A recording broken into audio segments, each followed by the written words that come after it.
Hey, I am so glad you have joined me for the Real Health Reset. Welcome to week one. We're going to start off by talking about mindset. So, really important for your mindset to have conversations with yourself that are positive, that are going to help you along the way. So, it's been said that we have over 20,000 conversations with ourselves every day. And many of those, if not most of those, are negative. And this is because maybe we've tried several things in the past, whether it's through fitness or relationship or finances, and they haven't worked. And so we kind of repeat those conversations with ourselves. So, have you ever heard that phrase that says, whether you think you can or you think you can't, you're right? That's because your brain is going to follow what you continually tell it over and over. So, today we are going to work on positive affirmations, which are basically just a new sentence that you're going to tell yourself. So, in the PDF below, you have a worksheet to help you come up with some positive affirmations ideas. I want you to write your ideas down on index cards. And these ideas could change all the time. You could change these daily, you could change these weekly. Really, what I want you to do is pick an affirmation that is the biggest change that you want, probably the biggest struggle that you have, and create a new sentence around it and read that over and over until you feel really confident in that statement, that you really have now become that person. So sometimes we have to kind of fake it till we make it. And so what I mean by that is, now let's just say you've tried other fitness and nutrition programs in the past, and there's one thing that's really held you back. Let's say it's late night binge eating, okay? So if you believe yourself to be a late night binge eater, if that's how you describe yourself to other people, then that's most likely what your brain knows about you, and that's the path that your brain's going to follow. Now, if you start just saying automatically, I'm not a binge eater, and your brain knows, it says, well, you kind of are actually. So I want you to come up with a new way to create that statement so you're not necessarily lying to yourself. You're acknowledging the struggle, but you're kind of creating a pivot point for a new action. For example, you've been a late night binge eater. That's how you've described yourself all the time. And you've always said, well, I could lose weight if I weren't a late night binge eater. And then we're going to create a new statement that says, I used to be a late night binge eater, but ever since, then you want to pick a pivotal moment. It could totally be the Real Health Reset as your pivotal moment. It could be ever since deciding to look great for my son's wedding, I don't binge eat anymore, or I have control over my evening food choices. So pick that pivotal moment. So first we're going to tell ourselves the truth, the current truth. Then we're going to pick a pivotal moment, and that is going to be whatever it is that's going to cause you to shift. And this can be, a reason why, something emotional and strong. It could simply be an event. Maybe ever since I found out that I have a high school reunion, I am now creating better choices in the evening. So the third part of that statement is going to be, what are you going to change? What's your new activity? What's the new definition you have for yourself? So in the PDF below, I want you to print that out. I want you to pick, let's just start by picking one positive affirmation for this week and get really good at it. Post it everywhere. Put it on Post-it notes in your car, in your wallet, on your fridge, in your bathroom, on the mirror, wherever are the places that you're going to see the most and the places that you might find the most struggle. So if it's late night binge eating, for example, you're going to want that on the snack cupboard door. You're going to want it on the fridge. You're going to want it on the TV, wherever it is that you tend to get triggered for that late night eating. So by now, you may find that you've had some cravings. I want to talk to you briefly about cravings. Really, in the link below, I've put a PDF that's going to help you with some ways to conquer cravings.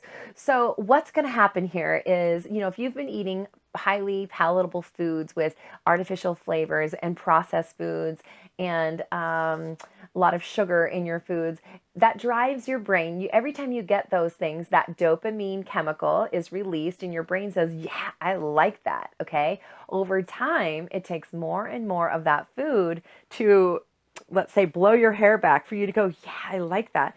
So that's how we become addicted to these foods. We need more to get that dopamine response.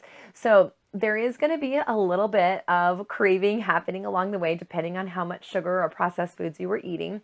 So I want you to download that PDF and get yourself prepared for cravings to happen. But I can guarantee you that most people, within the first week or two, their cravings are greatly diminished and they start to realize that their taste for foods has completely changed.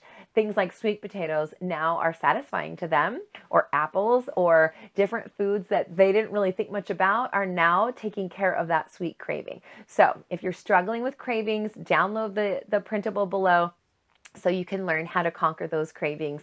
And my encouragement to you is to ride that wave. One of the suggestions in the PDF is to get yourself, once you feel that craving coming on, get yourself active. That's going to help you in two ways. It's going to get your mind off of the craving. It's going to help you kind of ride that wave, because a lot of times a craving is just mental and we need to kind of get over that hump. And our body will say, okay, I got this. Okay. So get yourself active. Getting outside is also going to improve your non-exercise activity thermogenesis that we talked about. You're going to be burning calories. So try to get outside, go for a walk, keep yourself engaged in a project, grab a phone call, talk to friends, whatever it is, get yourself busy and get your mind off of that. So as long as you focus on the craving, it's going to really drive you to crave. There's also a suggestion for cocoa powder. So I highly recommend getting yourself some dark chocolate cocoa powder, unsweetened. You can put it in the bottom of a cup, a mug, pour boiling water in there very slowly and stir. You can add a drop or two of stevia just to get a hint of sweetness. Sip on that very slowly, because what happens here is if you can sip on it slowly, the opioids from the cocoa powder go and fill those dopamine receptors in the brain, and your brain says, yes, I got what I wanted. And you've just taken in virtually no calories and you've been good to yourself while curing those cravings. All right. So print out the PDF below. Arm yourself with which tools are going to work best for you to conquer cravings.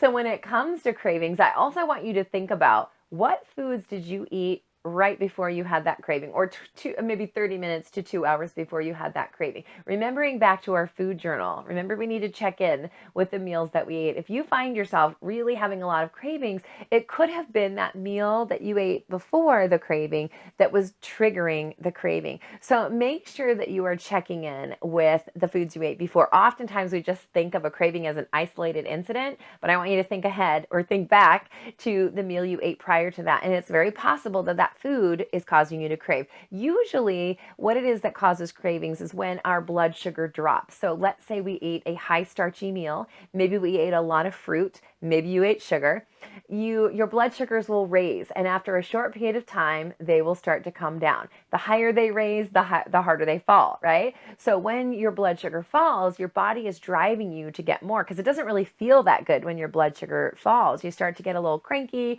maybe fatigued, maybe a little jittery, maybe you have a headache, and your body is like, no, I don't like this feeling. I want to get back up there. So usually it's going to drive you to eat more sugar or more starchy carbohydrates, because the body instinctively knows that that's going to ramp up your energy levels and your focus and make you feel better. So take a look at the meal prior to it, because that could be a huge piece of the puzzle in helping you eliminate cravings. Now, I know you're super excited to get started on the fitness aspect of the Real Health Reset. So let's dive in. Now, if you have not been doing anything at all I want you to focus on this week is getting more active. So I just want you to walk as much as possible. You'll see in the PDF below, there is a week in view that will show you what workouts to do each day. Of course, you are welcome to be flexible on that. You want to make this fit with your life, because that's what you're going to do, right? Anything that fits with your lifestyle is what I want you to work with. So you'll see that I have a strength workout, and then that is followed by a walking workout. What I don't want you to do is adjust it too much so that you have 2 strength workouts in a day. We need to give those muscles time to rest. So what happens with the muscles is that we expose them to a demand. We give them some time to rest, and in that rest period, they get stronger. And by stronger, I don't mean they're going to get huge. The way I've created these workouts is they are going to give you long, lean muscles. It's very unlikely you are going to bulk up in this Real Health Reset, but it is definitely going to challenge all of your muscles. It's going to work your heart rate. It's going to get you burning fat and building muscle in a really efficient way, because I've paired up upper and lower exercises, and it's a really efficient use of time, which means our workouts don't have to be a whole hour long. So walking is a huge part of this program, because when we walk, our body prefers to burn fat at very low levels of exercise and after very high intensity levels of exercise. We're going to talk more about that as we go. But I want you this first week to just give your muscles and your tendons and your ligaments more movement, because if you haven't been doing anything, they're going to need to ease into this. Now, the workout this week is a body weight workout. That'll give you time to get your hands on some weights or some bands that we'll be using in future workouts. But I just want you to kind of play with the movements. You'll see how to do the exercises properly in the videos. But I want you to just be thinking about moving more. There's something called NEAT. It's non-exercise activity thermogenesis. It's a big, long word for the activity you do outside of exercise. It's very simple. Basically, what I want you to do is just get in the habit of moving as much as possible. I totally recommend, if you have a Fitbit, you get yourself into challenges, because even as a personal trainer, I am highly motivated by those step challenges.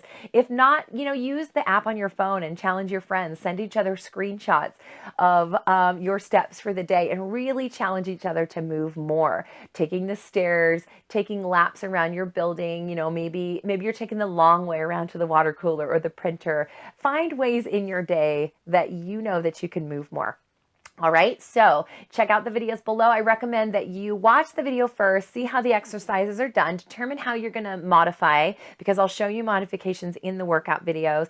Choose a route that you're going to take with that. Pencil the workouts into your week that works best for you. Just make sure that you're giving yourself enough recovery, and plan as much walking as possible.